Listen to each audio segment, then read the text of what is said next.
Okay, so good morning, everybody. My name is Marina Romero Ramos, and I will try to present you today with an update of our project IMPAD, which stands for Immune-Related Biomarkers and Targets in Parkinson's Disease.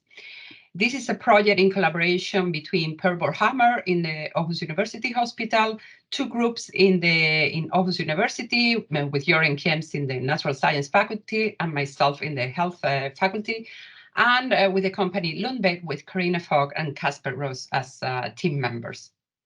So as I say, the project focused on Parkinson's disease, which, as you know, is the second most common neurodegenerative disease, is the fastest growing neurodegenerative disease nowadays. We expect 20 million to be affected by 2040.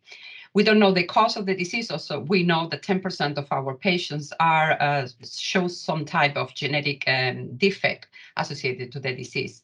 Normally, Parkinson's disease is considered a motor disorder, but the truth is that there are many non-motor symptoms that are as serious for the patient as the motor defects. Parkinson's disease is more common to see in males than females. And when we look at the brain, the most obvious thing is the loss of dopamine-producing cells in the substantia nigra. This will result in the decrease of dopamine within the caudate putamen that we can actually observe if we do PET imaging. And post-mortem, we can observe inclusions inside of the neurons that are called Lewy body, and that they are formed mainly of alpha-synuclein. Alpha-synuclein is a protein that is ubiquitously expressed in all neurons in the brain and is normally soluble. But during disease, and for some reason that still we do not completely understand, this protein starts to oligomerize, and it can progress further to form a very well-structured amyloid fibril that is the one that produces the Lewy body. So this process is associated with neuronal dysfunction and eventually cell death, but we do not know why it happens. During the last 2 decades, there has been a lot of research that has shown that actually neurons can release alpha-synuclein, not only the healthy one, but also the aggregated one.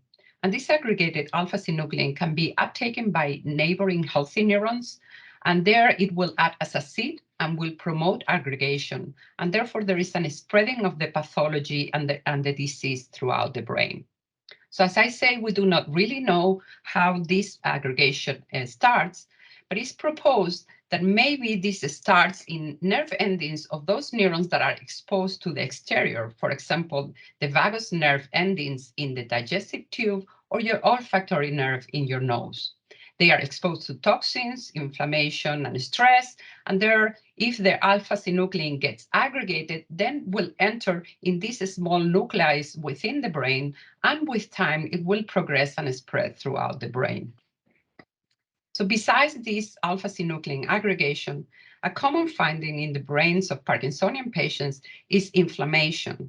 This inflammation involves not only the innate cell of the brain, which is the microglia, but also infiltrated immune cells from periphery, like T cells and macrophages. And together, they mount an inflammatory response that will actually promote neuronal death. Data from our lab and other labs in the world have shown that indeed, peripheral immune cells in the patient show changes, and these changes seem to differ between different stages of the disease. And data from our lab has shown that indeed the immune cells changes in the blood associate with changes, inflammatory changes in the brain, and as well with neuronal degeneration. So with that in mind, the aims in IMPAD was to define immune-related biomarkers in blood that can inform of the brain events in the patients. So these will be markers of disease progression that hopefully maybe they will be possible targets for therapy in PD. In parallel, in IMPAD, we try to assess the translational potential of PD models, both in vivo and in cell cultures. So to do so, we have proposed 3 different work packages. The first one is focusing in the study of human samples. The second one is the study of a Parkinson rodent model. And the third one is a study of in vitro culture using human iPSC-derived cells. So if regarding the current status of the first work package, that is the one focused on the human, I should clarify that we are not only interested in biomarkers that distinguish just Parkinson patients from healthy controls, but we are very focused on subtyping the disease. Particularly, we are very focused in the newly developed Bohr-Hammer theory, where he actually proposed that there are at least two subtypes of Parkinsonian patients, depending where the alpha-synuclein aggregation and neurodegeneration starts. So he proposed the body first starts someplace probably in the vagus nerve and progresses upwards and frontally as the disease progresses. However, the brain first starts the proposed in the amygdala, maybe because this is close to the olfactory nuclei in the brain, and then it progresses backwards and down. As you can imagine, at very later stages, these two subtypes may be similar, but not at the beginning. And in fact, this body first is more aggressive. And we believe this is due partly because vagus is affected very early, and vagus has a very important anti-inflammatory immunomodulatory role, and therefore is lost early in this form of Parkinson, therefore progressing farther. So we believe the findings in this and in these two subtypes will be different. So to address that, what we are doing is working with a cohort that Per Bohr-Hammer is collecting, where he is actually doing an in-depth analysis clinically as well, using PET imaging to see what different neuronal groups are degenerated in these patients. And in parallel, we are using blood samples, using single-cell RNA to analyze the immune cells in periphery, and as well to analyze the proteomics profile using the aptache technique developed by Jorin Kiems. So far we have performed a first pilot with only 4 samples of the different subtypes of Parkinson's disease and a healthy control, just to develop our pipeline. And we have also done a second round of sequence with 25 samples that we are analyzing now. So this is a little bit slow because, of course, we depend on the recruitment of patients that cannot be done all like when we kill 20 rats in the same day, basically. So the pilot data has been actually very useful for us to develop the pipeline, but also to start seeing certain difference. I want to raise here awareness to this little spot here. These are the clusters of cells that we find in the blood. As you can see, the late PD with this purple color seems to be overrepresented in this area of the T cells.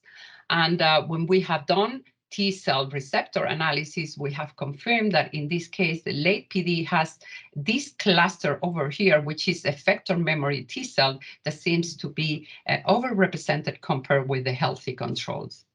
Equally, if we look at the B cell receptor, we see a decrease of the naive population that is here in the control, and probably an enrichment of the memory B cells. So we confirm here certain findings that has been suggested before, that the the adaptive immunity seems to be very relevant in PD.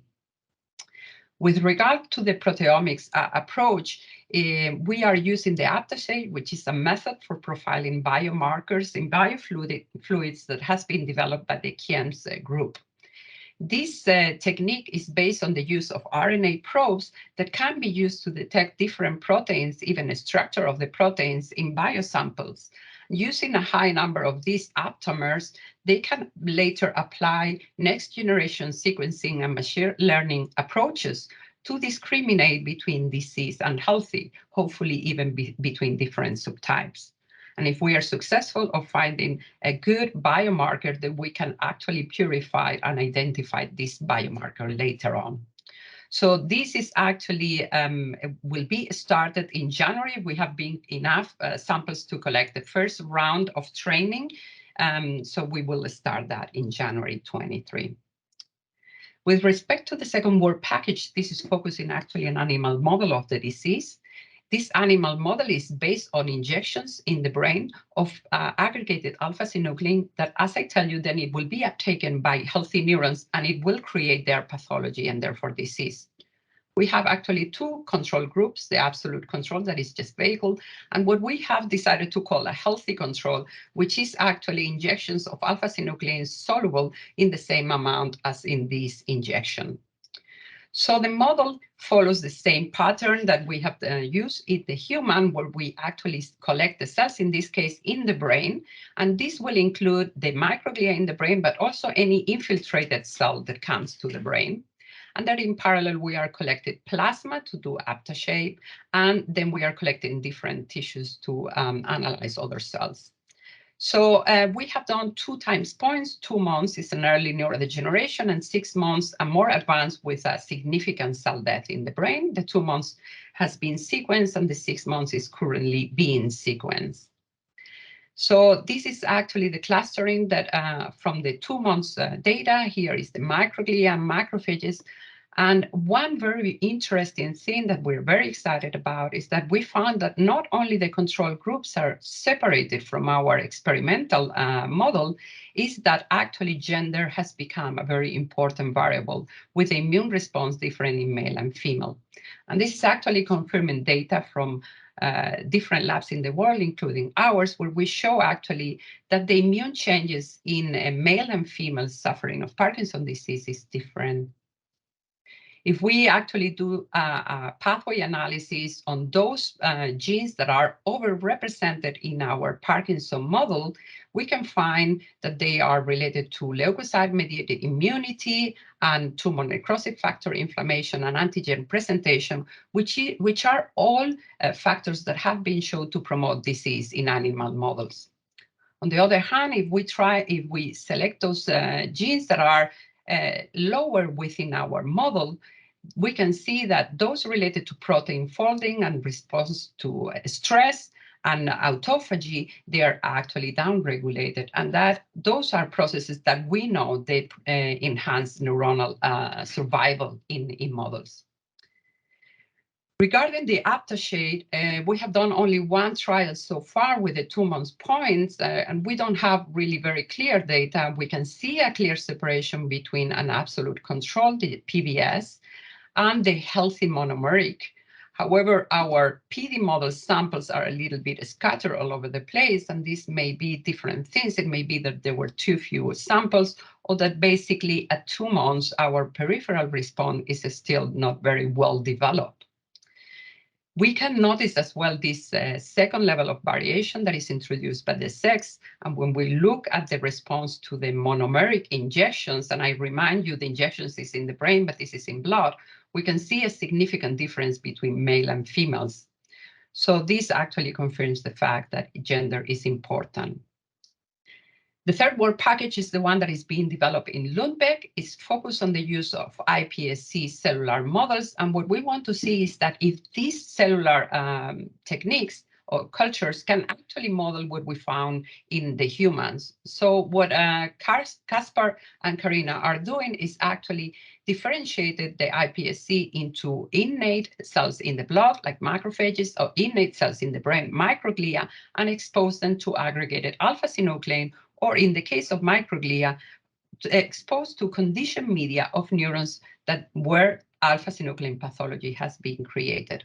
Then they are collecting RNA and conditioned media to try to validate those hits that we will find in the human aftershave study, as well as in the single-cell RNA. So as to see if in these are good models to show what is happening in the humans. So this is actually ongoing, and the first set of samples will be finalized by the beginning of 23. So, and with that, that was the update of how the project is going. And when we were asked about what is to work in a collaborative open environment, actually, we found that at the beginning was a little bit challenging to find a common language. We are basic researchers, clinicians, and pharma. So therefore, we have to learn to better communicate and understand how to design our experiments to find a relevance output that is actually useful for each of the partners involved. Because this data sharing is one of the focus, we are aiming to put open a web page that we are now internally using that is friendly designed to access to the single cell RNA analysis. And as the other have said, probably one of the major problems has been the GPDRS problem regarding the use of human tissue. Regarding the perspective of our project, we strongly believe that whatever the biomarker that we find in the Parkinsonian patients may be translatable to other synucleinopathies, like, for example, dementia with Lewy body and multiple system atrophy. But we hope that we will find markers that will help to maybe follow disease or subtypes and select patients for studies, for therapies or clinical trials. And more importantly, we believe that our studies in the animal model and in the cellular model will inform us about how useful they are for maybe future therapeutic studies in the lab. And with that, I'm finishing and showing you the most important slide.